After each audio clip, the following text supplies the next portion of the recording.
مغلوب ہونے کے لیے نہیں آیا. هو الذی ارسل رسولہ بالہدی ودین الحق لیظہرہ علی الدین کلہ. اللہ کا دین غالب ہونے کے لیے آیا. لیکن ہوتا کیا ہے کہ مسلمان جب دین کو چھوڑتا ہے تو وہ مغلوب ہوتا ہے. ہم سمجھتے ہیں کہ ہم دین کو نافذ کریں گے, ہم سمجھتے ہیں کہ دین کو ہم نافذ کریں گے تو ہم غالب ہو جائیں گے, یا ہمارا جو کوئی بھی عمل ہوگا انفرادی یا اجتماعی وہ دین کے لیے تقویت کا باعث ہوگا. یہ سوچ ہماری الٹ ہے. اصل بات یہ ہے کہ اللہ کا دین مسلمانوں کو تقویت دیتا ہے, اللہ کا دین مسلمانوں کو ہمیشہ غالب کرتا ہے. مسلمان جب دین کو چھوڑ دیتے ہیں تو وہ مغلوب ہو جاتے ہیں, اور مسلمان جب دین کے ساتھ جڑ جاتے ہیں تو وہ غالب ہو جاتے ہیں. لہذا اللہ کے دین کا غلبہ, اللہ کے دین کو قائم کرنا, اگر قائم نہیں کرنا تو دین کا کوئی مطلب ہے ہی نہیں. اللہ نے یہ قرآن میں فرمایا, یہ موسیٰ علیہ السلام, عیسیٰ علیہ السلام, ابراہیم علیہ السلام, نوح علیہ السلام اور محمد عربی پیغمبر آخر زمان محمد کریم صلی اللہ علیہ وسلم کی مثال, یہ بطور مثال 5 جو اولو العزم رسول ہیں ان کا ذکر کیا ہے. وگرنہ سارے نبی اس لیے آئے, اللہ کے دین کو قائم کرنے کے لیے. لیکن اللہ کے دین کو قائم کرنے کا مطلب کیا ہے؟ مطلب یہ ہے کہ تم دین کے ساتھ جڑے رہو.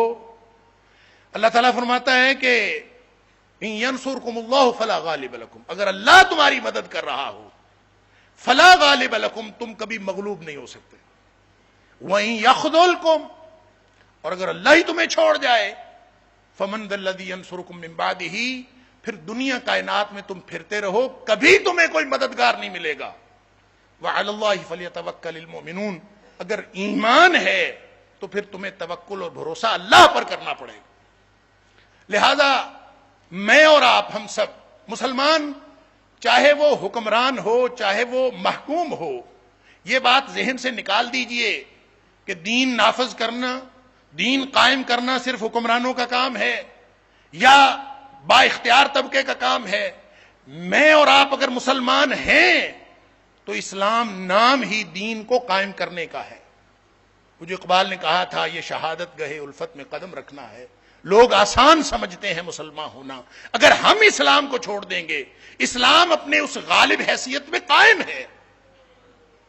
نبی اکرم صلی اللہ علیہ وسلم نے فرمایا, حضرت ابو امامہ باہلی رضی اللہ تعالی عنہ اس حدیث کے راوی, لَتُنْقَذَنَّ عُرَى الْإِسْلَامِ عُرْوَةً عُرْوَةً, اسلام کی کڑیاں ایک ایک کر کے ٹوٹتی چلی جائیں. فَلَمَّا انْتَقَضَتْ عُرْوَةٌ, اور جب بھی کوئی ایک کڑی ٹوٹے گی, تشبث الناس بالتي تلیہا, اور لوگ اس سے نیچے والی کڑی کو پکڑ لیں. اب اسلام ٹوٹتا چلا جائے گا, اسلام کی کڑیاں ٹوٹتی چلی جائیں گی. اسلام تو ٹوٹنے والا ہے ہی نہیں. لا اکراہ فی الدین قد تبین الرشد من الغی فمن یکفر بالطاغوت ویؤمن باللہ فقد استمسک بالعروۃ الوثقی لا انفصام لہا. اللہ کا دین وہ تو مضبوط کڑا ہے جو کبھی ٹوٹ سکتا ہی نہیں ہے. تو پھر اسلام کی کڑیاں ٹوٹنے کا کیا مطلب ہے؟ اسلام کی کڑیاں ٹوٹنے کا مطلب یہ ہے کہ لوگ ایک ایک کڑی کر کے اسلام کو چھوڑتے چلے جائیں. جب لوگ اسلام کو چھوڑتے چلے جائیں گے تو اسلام تو اپنی غالب حیثیت میں وہیں پہ ہے. مسلمانوں نے اگر اسلام کو چھوڑ دیا تو پھر پیچھے اسلام باقی نہیں رہا, تو ان کا غلبہ بھی باقی نہیں رہے گا, وہ مغلوبیت کے عالم میں چلے جائیں. دین غلبے کا نام ہے, وہ غالب ہونے کے لیے آیا ہے. لہذا نبی اکرم صلی اللہ علیہ وسلم نے وضاحت فرمائی, اولہن نقدن, یعنی جب ایک کڑی ٹوٹے گی لوگ اس سے نیچے والی کڑی کو پکڑ لیں گے, وہ ٹوٹے گی ہاتھ سے چھوٹے گی اس سے نیچے والی کو پکڑ لیں گے. آخر ہم بھی مسلمان ہیں, جیسے ہم کہتے ہیں کوئی بات نہیں, یہ نہیں کر رہے تو پھر بھی مسلمان ہیں, یہ نہیں کر رہے پھر بھی مسلمان ہیں, کوئی بات نہیں, ہم تو روزانہ قرآن تو پڑھتے ہیں ہم بھی مسلمان ہیں. کیا حد ہے؟ نبی کریم صلی اللہ علیہ وسلم نے حد بتائی, فرمایا اولہن نقدن الحکم, جو پہلی کڑی اسلام کی ٹوٹے گی وہ قانون اللہ کی بجائے غیر اللہ کا آ جائے گا. جس دھرتی پہ قانون غیر اللہ کا آ جائے سمجھ لیجئے اسلام کی کڑی ٹوٹ گئی ہے.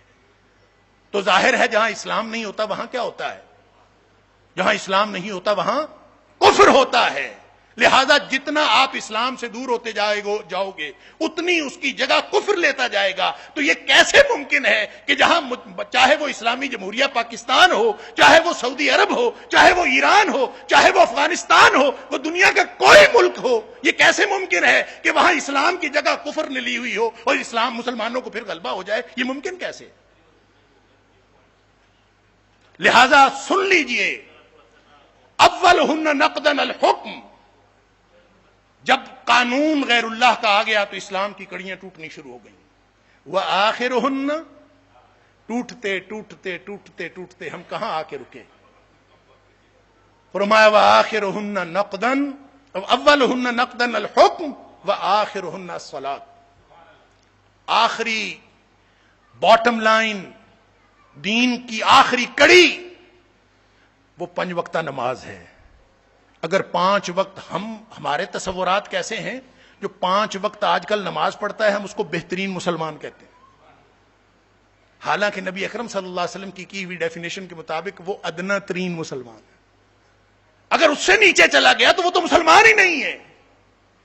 اسلام کی باٹم لائن 5 وقت کی نماز ہے کہ آپ اللہ کو اس بات کا ثبوت دیں کہ اللہ میں تیری عبدیت کے دائرے میں موجود ہوں. 5 وقت حاضری تو لگوائیں، اور جس کی حاضری لگنا ہی بند ہو گئی اس کا تو نام ہی رجسٹر سے خارج ہو گیا.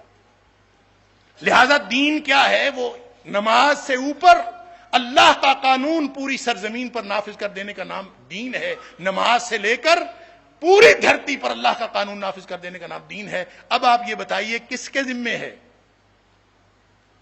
یہ حکمرانوں کے ذمے ہے؟ ہر مسلمان کے ذمے ہے. کوئی شخص اس ذمہ داری سے دستبردار نہیں ہو سکتا کہ میرے ذمے نہیں ہے. ہر شخص کے ذمے ہے. آج کل تو پریکٹسنگ مسلم اور نان پریکٹسنگ مسلم دین کے تصورات ہی ختم ہو گئے. وہ کہتا ہے مسلمان تو ہوں لیکن میں اتنا پریکٹسنگ نہیں ہوں. وہ مسلمان کون سا ہوتا ہے جو پریکٹسنگ نہیں ہوتا؟ وہ مسلمان نہیں ہوتا. مسلمان وہ ہوتا ہے جو جد و جہد کے ساتھ، اپنے دین کے ساتھ، وہ اللہ پر توکل کر کے پوری زندگی گزارتا ہے، وہ مسلمان ہوتا ہے. اگر وہ نہیں ہے تو دین کبھی غالب نہیں ہوتا. اور دین غالب کرنے کے لیے مسلمانوں کو کچھ بھی نہیں کرنا. یہ کام اللہ کا ہے، دین اللہ کا ہے. مسلمانوں کو صرف دین سے جڑنا ہے. اگر دین سے جڑیں گے غلبہ واپس آئے گا. وہ حدیث سنی ہوگی آپ نے، نبی اکرم صلی اللہ علیہ وسلم نے فرمایا اذا تبایعتم بالعینہ واخذتم اذناب البقر ورضیتم بالزرع وترکتم الجہاد.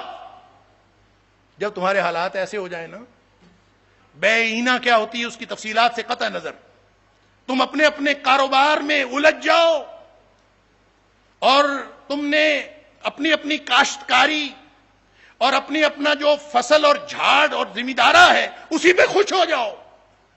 کیا مطلب؟ لوگوں کا فوکس چینج ہو گیا. فوکس دین نہیں رہا. آپ کی پہلی ترجیح اللہ کا دین نہیں رہا. آپ نے کیا کیا؟ میرا کاروبار ٹھیک چل رہا ہے. بھائی اللہ کے بندو، آپ نماز پڑھتے ہو تو اللہ کے دین کو کیا فائدہ آپ کی نماز سے؟ نماز تو مغرب میں بھی پڑھی جا رہی ہے، نماز ہندوستان میں بھی پڑھی جا رہی تھی. اگر نماز ہی پڑھنی تھی، روزے ہی رکھنے تھے، تو کون سا ملک ہے جو نماز پڑھنے اور روزہ رکھنے سے روکتا ہے؟ یہ پاکستان بنانے کی ضرورت کیا تھی؟ یہ اسلامی جمہوریہ پاکستان، ہمارے والد صاحب بتایا کرتے تھے کہ جب یہ پاکستان بن رہا تھا تو ہم وہاں بیٹھ کے اتنے خوش ہوا کرتے تھے کہ ہم ایسی سرزمین میں جا رہے ہیں جہاں اللہ کا دین نافذ ہوگا، جب وہاں پہ فیصلے اللہ کے قرآن کے مطابق ہوا کریں گے. اس لیے ہمارے آبا و اجداد نے قربانیاں دی تھیں. اس لیے قربانیاں نہیں دی تھیں کہ بس تم اپنی نماز پڑھو، اپنے روزے رکھو، اور جو پولیٹیکل اسلام ہے، جو اسلام کا سیاسی رخ ہے، جو اسلام کی سیاسی جہت ہے، اس کے بارے میں کوئی بات نہ کرے، جمہوریت کے خلاف کوئی بات نہ کرے. یہاں پہ جیسا قانون چل رہا ہے بس ویسا چلنے دیں. جہاں اللہ کا قانون نہیں ہے، جہاں دین اسلام نہیں ہے، وہاں کفر ہے. لہذا نبی اکرم صلی اللہ علیہ وسلم نے فرمایا اگر تمہارے حالات ایسے ہو جائیں، اے مسلمانوں، تم غلبے کی بات کرتے ہو، دین کو قائم کرنے کی بات کرتے ہو، نفاذ اسلام کی بات کرتے ہو، جب تمہارے حالات ایسے ہو جائیں کہ اذا تبایعتم بالعینہ واخذتم اذناب البقر ورضیتم بالزرع وترکتم الجہاد، اللہ کے دین کے لیے مر مٹنا وہ تم نے ترک کر دیا.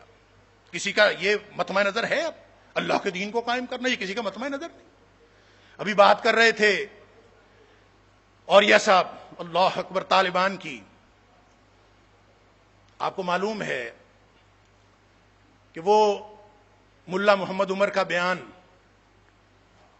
کہ جو اب کی بات نہیں، یہ 20 سال پہلے کی بات ہے، حملہ نہیں ہوا تھا ابھی، اور اس نے شاید وائس آف امریکہ کو انٹرویو دیتے ہوئے کہا تھا کہ بش کہتا ہے زمین تنگ کر دیں گے، اللہ کا وعدہ ہے زمین وسیع ہے، دیکھتے ہیں کس کا وعدہ پورا ہوتا۔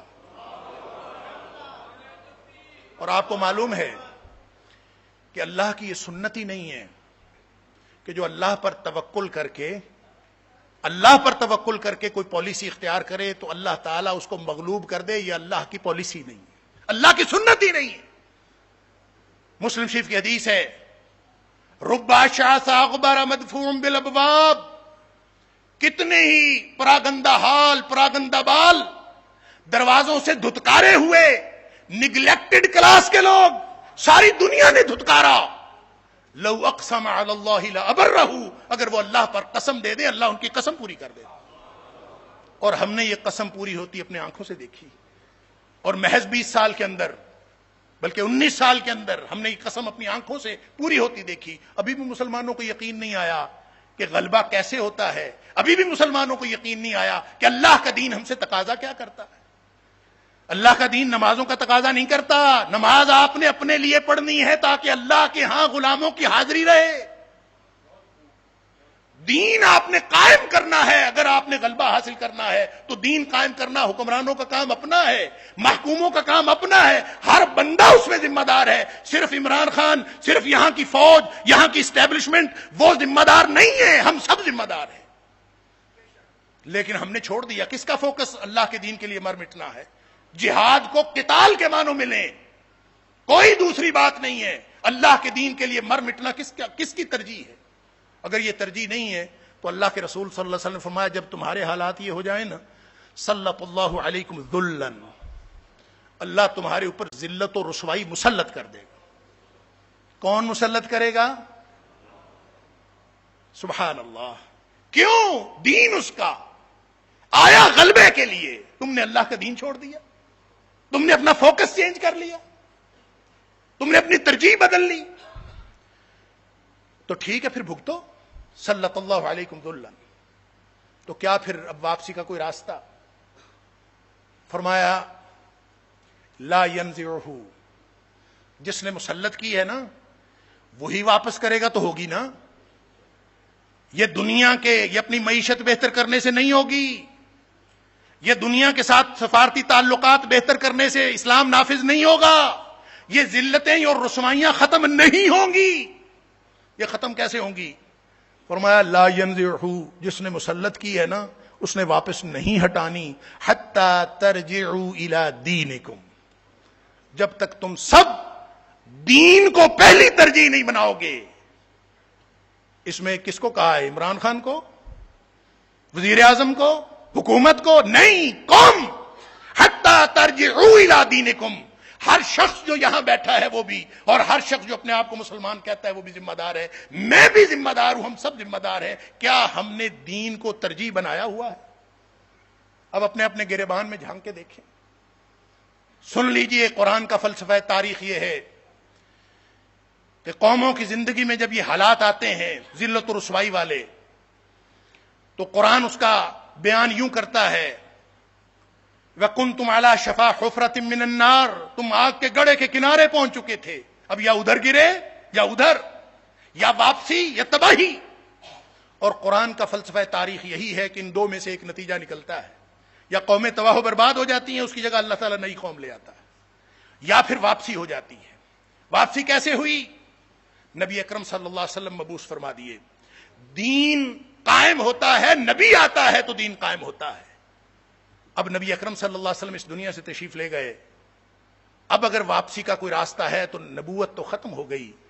ختم نبوت کا معنی ہم نعرے بڑے لگاتے ہیں، گنتی ختم ہونا نہیں ہے نبوت، ختم نبوت کا معنی، ختم نبوت کا تعلق صرف گنتی کے ساتھ نہیں ہے، ختم نبوت کا تعلق عقیدے اور عمل کے ساتھ ہے اور ذمہ داری کے ساتھ ہے۔ نبی اکرم صلی اللہ علیہ وسلم امت کے ذمے لگا کے تشریف لے گئے اس دنیا سے۔ اب یہ کام امتیوں کا ہے۔ امتی کون ہے؟ میں اور آپ۔ اب ذرا اپنے اپنے گریبان میں جھانک کے دیکھیں، ہمارے ذمے نبی کریم صلی اللہ علیہ وسلم لگا کے چلے گئے، فَلْيُبَلِّغِ الشَّاهِدُ الْغَائِبَ، جو موجود ہے وہ غیر موجود لوگوں تک میرا دین پہنچا دے۔ آپ بتائیں اللہ کا دین آپ کی ترجیح ہے یا میں اپنے گریبان میں جھانک کے دیکھوں کہ اللہ کا دین میری ترجیح ہے؟ اگر اللہ کا دین ترجیح ہے اور ہم دین کے لیے جد و جہد کر رہے ہیں، دین کو قائم کرنے کے لیے جد و جہد کر رہے ہیں، تو پھر مبارک ہو آپ کو بھی اور ہم سب کو بھی۔ انشاءاللہ ہماری واپسی کی منزل قریب ہے، پھر ہمارا واپسی کا سفر جاری ہے۔ لیکن اگر میں اور آپ ہم سب اپنے اپنے کاروباروں میں الجھے ہوئے ہیں، مجھے میری نوکری عزیز ہے، آپ کو اپنے کاروبار عزیز ہیں، کسی کو اپنی حکومت عزیز ہے، کسی کو کونسلری عزیز ہے، کسی کو کچھ عزیز ہے، ہر ایک کی اپنی اپنی ترجیح ہے، تو پھر یاد رکھو اللہ کی طرف سے یہ مسلط کی گئی ذلت و رسوائی کبھی ختم نہیں ہوگی۔